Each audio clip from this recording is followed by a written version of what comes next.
So I'm Sparky. Actually, my name's Danielle. I'm American if you haven't figured that out yet, but I go by Sparky at work.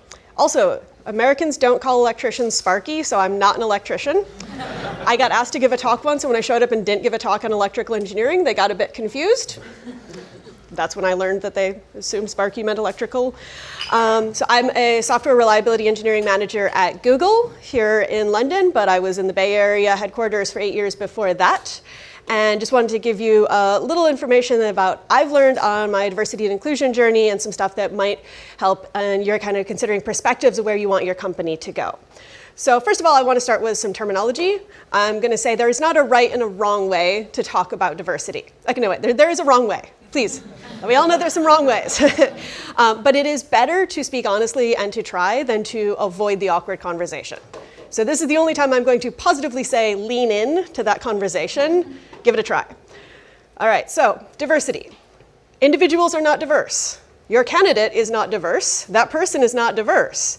They are an individual. They cannot be diverse. Diversity is a quality of a group. On the other hand, all teams are diverse. By default, a team has more than one person. It may not be very diverse. If it's two white guys from the Midlands, that ain't very diverse. But it has some diversity because it has experiential diversity. It has diversity of backgrounds. Even identical twins have some diversity between them. All right.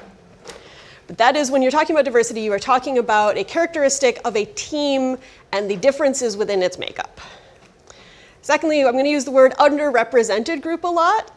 And that generally means that within one population, say a workforce, a group that is underrepresented versus its demographic in the general population. All right? This can get a bit confusing when we get into minority versus majority, because there are groups that may be minorities but not be underrepresented. American again, Asian Americans are not underrepresented in tech. They are a minority in the US. And both of these things need to be considered. But when we're looking at the lens of our teams, we tend to focus on underrepresented groups rather than that. On the other hand, I will say the word majority because saying overrepresented group just sounds terrible, okay? In this case, majority often also refers to the privileges and advantages that come with being the demographic majority in the general population and all of the things that come with that as well. So when you grow up in the majority, you also take that into the workforce, regardless of the demographics there. And yeah, they tend to be overrepresented. All right, so I'm going to go through a little bit of history that you guys are probably familiar with. You've probably all lived this journey like I have. So, 30, 40 years ago, we started seeing a lot of laws because there were not enough demographic match in workplaces to meet the population, to match the population, right? And everyone goes, this is a statistical problem. And we can solve statistics with laws. We will just use affirmative action to get more people in the door. That's not actually a terrible idea. It works fairly well at the idea of combating isms, racism, sexism, other things. And that's well-meaning. It's a moral or legal imperative to fix a problem. That's great. But it has a lot of downsides, as we've all seen. Right?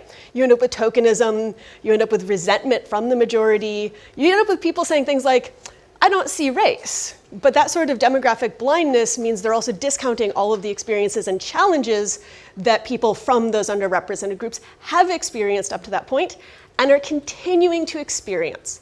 And that's the number one problem with this. It's a moral imperative to pick people up, make sure we widen the pipeline, bring them in, and drop them in an environment that we haven't changed. If your company culture hasn't changed at all, still expects them to behave like the majority, still expects them to function in a world that doesn't see them as unique individuals with valuable experiences, it's not going to work. And then, when affirmative action fails, guess who gets blamed? The individual, the group they represent, the pipeline, the program, everything but the corporate culture that excluded them from the beginning. Which is good. Most companies have moved on from that. Most companies realized, decade, 2 decades ago, that there was a better way to look at this, at the bottom line. Now, if you're at a company that still, it's a moral imperative, we have to, get more women on the board, 50-50 on the board.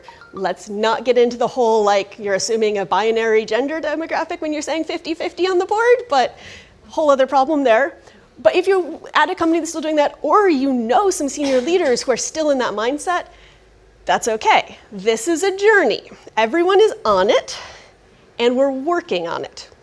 It also isn't a bad thing. Affirmative action does have a lot of positives, like programs that reach out particularly to, say, young women and get them interested in tech. That is a positive investment in changing the demographics.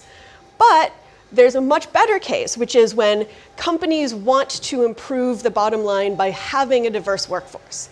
And so that's when we started seeing the idea of your products will be better and will sell better if your workforce represents the people who are going to use it.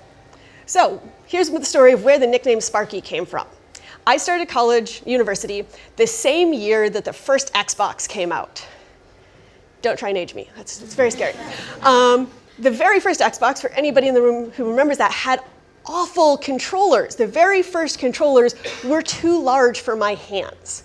And so playing first-person shooters, I heard "nice going, Sparky" a lot. That's a very sarcastic comment in American. So I just owned it. I'm like, I'm Sparky. That's my gamer tag. That's everything. Nice going, Sparky, yes. But I literally could not pull the trigger and run at the same time. The controllers were so large. So if I had been on that team that was building it, I would have stopped them from making that. You could tell that they had a team of 6-foot-tall Scandinavian white dudes running that. It was like, not cool. And so yes, there you can definitely have a better business product if you have a more diverse team. There is nothing wrong with that. But you can go a stage further. And that's realizing that diverse teams have better business results overall. And this is a really subtle shift. So between the second stage here and the third stage, it's the idea that it's not just about the product. It's not about creating a group that represents the users demographically, that looks like them, but actually represents their whole breadth of experience, and also thinks about the happiness of the employees. On a team that is diverse and everyone feels included, they will work better together and will provide better ideas, solutions, and general output. Whether it's product, reports, education, whatever they're doing, people have to feel included. And so this is a major shift in thinking. This is also where you start seeing what makers and other groups are doing, where you're trying to get different experience rather than demographic diversity as the only characteristic that you're looking for. Because if you have a team of all genders, everyone's been born in a different country, and they all have computer science degrees, and they're all working together on an app, that's actually not a very diverse team, because they're likely all from the same socioeconomic background, regardless of country or gender, and they all have a university degree, so they all have a very similar educational and career experience. Pulling in people who are self-taught, who've gone through alternative education experiences, bringing in people from other fields, talking to the sales and marketing teams, the tech support, getting all of them together in a room to talk about the product or whatever that team is building is going to provide a much more interesting result for the company than just representing the users by making sure you have the right rainbow in your team. But finally, there's one last step, and that's going beyond thinking of the team as a melting pot where you bring in all of these different people and make them all fit into the company culture included, and you make that individuality the company culture. This is where you're no longer trying to have a company culture that people must adopt, and you're instead making the company culture about diversity and inclusion. It's about treating everyone as an individual. It's not asking them to fit in or say, that's not how we do it here. Instead, it's about saying, you as an individual, what are your skills? What are you going to bring, and how can I help you get there? There are some limits to this. Making sure everyone's able to succeed and thrive as their best individual means you don't have to accept jerks, because they're not allowing other people to succeed and thrive as their best individuals. There's also a lot of concern here. People are, sorry, catching breath. There's a lot of falling back from this stage and going, well, it's easier to think of demographics. One of the anti-patterns I see a lot is we should offer a part-time job or flexible working hours so more working moms will apply. Well, yes, but what about all the other people who want that option?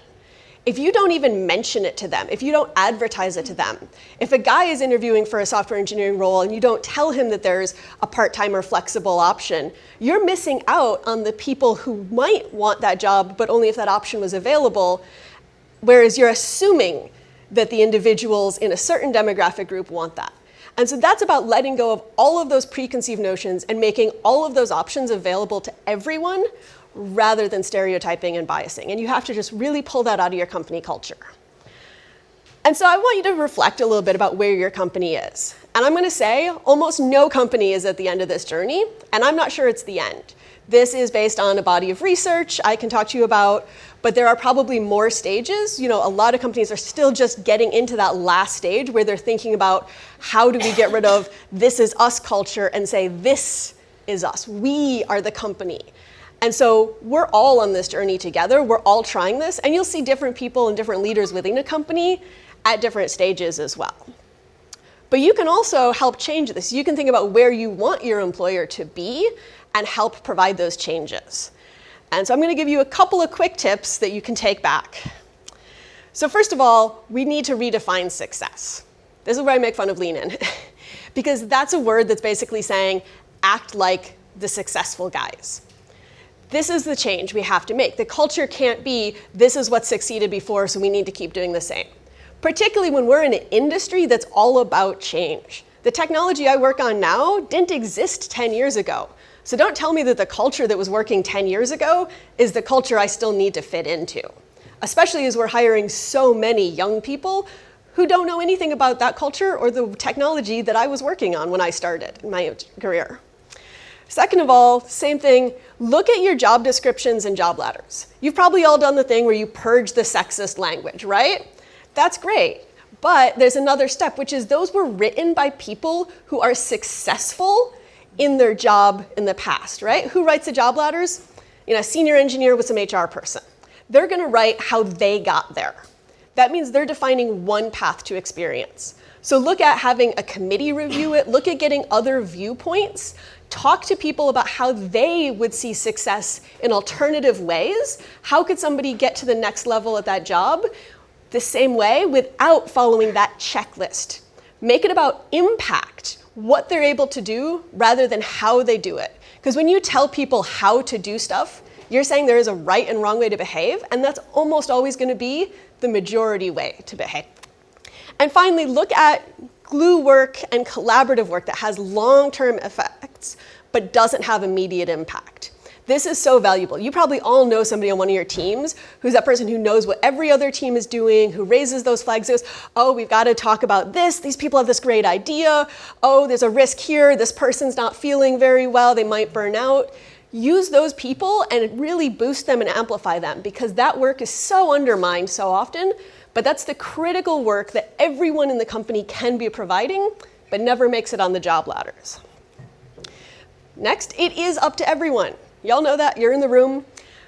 It has to not just come from us though. And it certainly can't come from the underrepresented group to change the population, because we're not the majority of the population statistic-wise. The most effective allyship does come from the top, and that is because they have the power to change inequitable situations. If you have a leader who's like, oh yeah, I'm the sponsor for allyship, but is only there in name, they're not allying, and you need to have a tough conversation with them and say, you have to show up, you have to talk about this, and you have to role model it. Because role modeling is the number one thing a senior person can do to change that culture within the company. You want to create that diverse and inclusive culture, they need to model it, because that will tell junior engineers what is expected in that company. Next, we all have to admit this is hard work. None of you are here thinking I've got an answer for you, right? Like there's no pamphlet, just follow these 3 steps. You've been working at this for years, it's going to be more years. And yes, allyship and sponsorship programs are the most effective thing we've seen so far, but those are really long-term engagements. We are talking years. And so you have to be honest about that. If any company comes in and says like, oh yeah, like we can just get you more female hires, it's fine, that's a risk, because you're bringing them in without changing the culture, you're bringing them in a junior level, you don't have the senior leadership support or the senior leaders who represent those groups. So think large scale, think long term, and be committed to it. Also, don't invent programs from scratch. There are so many programs out there. There's so much research. There's so many events like this. Network and learn rather than trying to create things that already exist. And finally, there is a magic number. I do have one answer for you, and that is 30%. It is not 42. The answer to the universe is 30. Somewhere between 25 and 35. There is a number that when underrepresented groups are in a team, they finally feel comfortable enough to push back against majority opinion. This is important. So if you have a team of 10 people and only one of them is a minority, they are going to have a really hard time bringing up those experiences. You're patting yourself on the back, you're like, yes, I got some diversity in this team. But if they're not able to bring it, if they aren't feeling included, this isn't actually adding as much value as you thought. So this is really necessary to disrupt that groupthink. However, this becomes a challenge because, as you saw, a lot of companies aren't able to hire 30%. So then you're forced with a choice. Do you spread your diversity out, give every team some diversity, or do you group it so that some teams get 30% and some teams get none? There are risks with both. The most important thing I'm going to leave with is it's not your choice to make. If we're treating everybody like an individual, you have to ask the people what they would prefer. Would you, as a minority or underrepresented person, rather be on a team with other people who look like you so you have that demographic 30%? Or would you rather work on the thing that you're interested in? That's sometimes a choice that people have to make. That's not easy. And so we cannot choose for them that we have to always have 30% in every team or we have to spread it out. So be honest, have that conversation and say, hey, I know it can be tough for you as the only non-binary person on this team, there's another non-binary person on that team. Would it be better for you to work together on the same team with them, or do you prefer your separate teams? And that sort of honesty and open conversation will go a long way. And that's it. I think I went over my time.